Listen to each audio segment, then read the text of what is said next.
201 নং পাত্ৰিচুক প্ৰাথমিক বিদ্যালয়ত আজিৰে পৰা মিচিং ভাষাত পাঠদান আৰম্ভ। আজিৰে পৰা 200খন প্ৰাথমিক বিদ্যালয়ত আৰম্ভ হৈছে মিচিং ভাষাত শিক্ষাৰ মাধ্যম কাৰ্যকৰী কৰাত উৎফুল্লিত হৈ পৰিছে মিচিং জনগোষ্ঠীৰ দল সংগঠন আৰু ৰাইজ।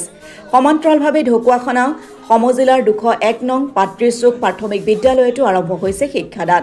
ইফালে এই ঐতিহাসিক পদক্ষেপৰ বাবে মুখ্যমন্ত্ৰী ডক্টৰ হিমন্ত বিশ্ব শৰ্মা আৰু শিক্ষামন্ত্ৰী ডক্টৰ অনুজ পেগুক ধন্যবাদ আৰু কৃতজ্ঞতা জ্ঞাপন কৰে। লগতে অতি শীঘ্ৰে মিচিং ভাষাত শিক্ষাদান কৰিবলৈ শিক্ষক নিযুক্তি প্ৰদান কৰিবলৈও আহ্বান জনায় দল সংগঠনে।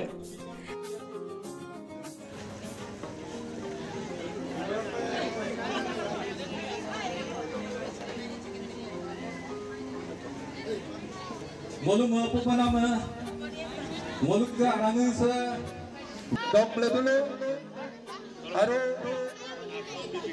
এই কেইদিন যেতিয়ালৈকে এপইণ্টমেণ্টটো মই পামাই পদপছে মাষ্টৰ আনিছে মই দুজন দিগলালে পতুব আমি বহুত ভাল পাইছোঁ, ভাল লাগিছে। আৰু প্ৰথমে আমি অসম চৰকাৰক ধন্যবাদ জ্ঞাপন কৰিছোঁ। অসম চৰকাৰৰ মুখ্যমন্ত্ৰী ডক্টৰ হিমন্ত বিশ্ব শৰ্মা আৰু বিভাগীয় শিক্ষামন্ত্ৰী ডক্টৰ অনুজ পেগু এওঁলৈ আমি TMPK MMK জাতীয় সংগঠনৰ তৰফৰ পৰা আন্তৰিক ধন্যবাদ আৰু কৃতজ্ঞতা জ্ঞাপন কৰিছোঁ।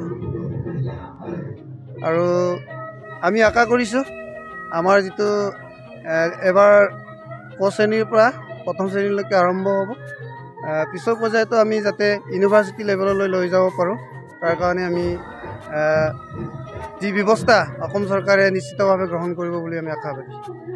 পাঠ্যক্ৰম কৰিছে, পাঠ্যক্ৰম পোৱাৰ পিছতহে শিক্ষক নিযুক্তি আমাৰ স্পষ্ট কথা। এতিয়া পাঠ্যক্ৰম দিছে, পৰ্যায়ক্ৰমে আমাৰ শিক্ষাগুৰুসকলকো নিযুক্তি দিব। নিশ্চিতভাৱে আমাৰ এই চৰকাৰৰ ওপৰত বিশ্বাস আছে।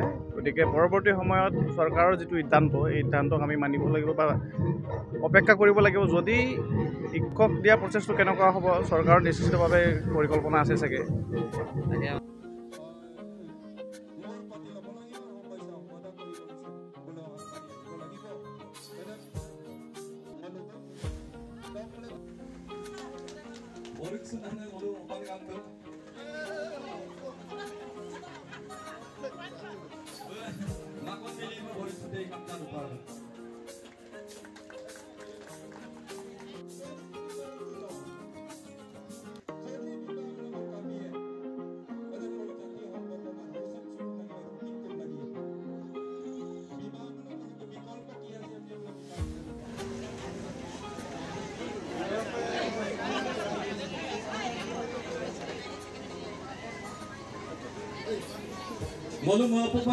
ঢকুৱাখনাৰ পৰা হৰিপ্ৰসাদ চুতীয়াৰ ৰিপৰ্ট, অসম টুডে।